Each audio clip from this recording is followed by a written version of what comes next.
Hello guys, welcome to Happy Streamers channel. Hope you're doing well. In this video, I'm gonna show you how to hide retakes on BeReal app. So guys, let's continue into your BeReal app.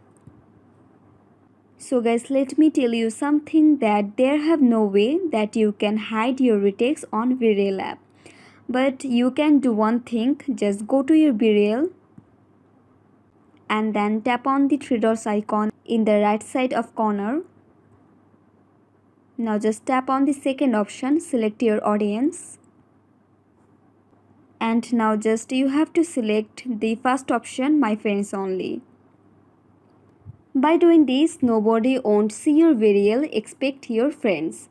Or guys, you can do one thing. Again tap on your BeReal. And then again tap on the three dots icon. Then tap on delete my BeReal. And then tap on yes, I'm sure. Tap on delete. And by doing this, your BeReal is now deleted and nobody won't see your BeReals right now. So guys, that's it, and that's how you can hide retakes on BeReal very easily. So guys, I hope this video was helpful to you. If it was, then please give a thumbs up and hit the subscribe button. And thanks for watching the video.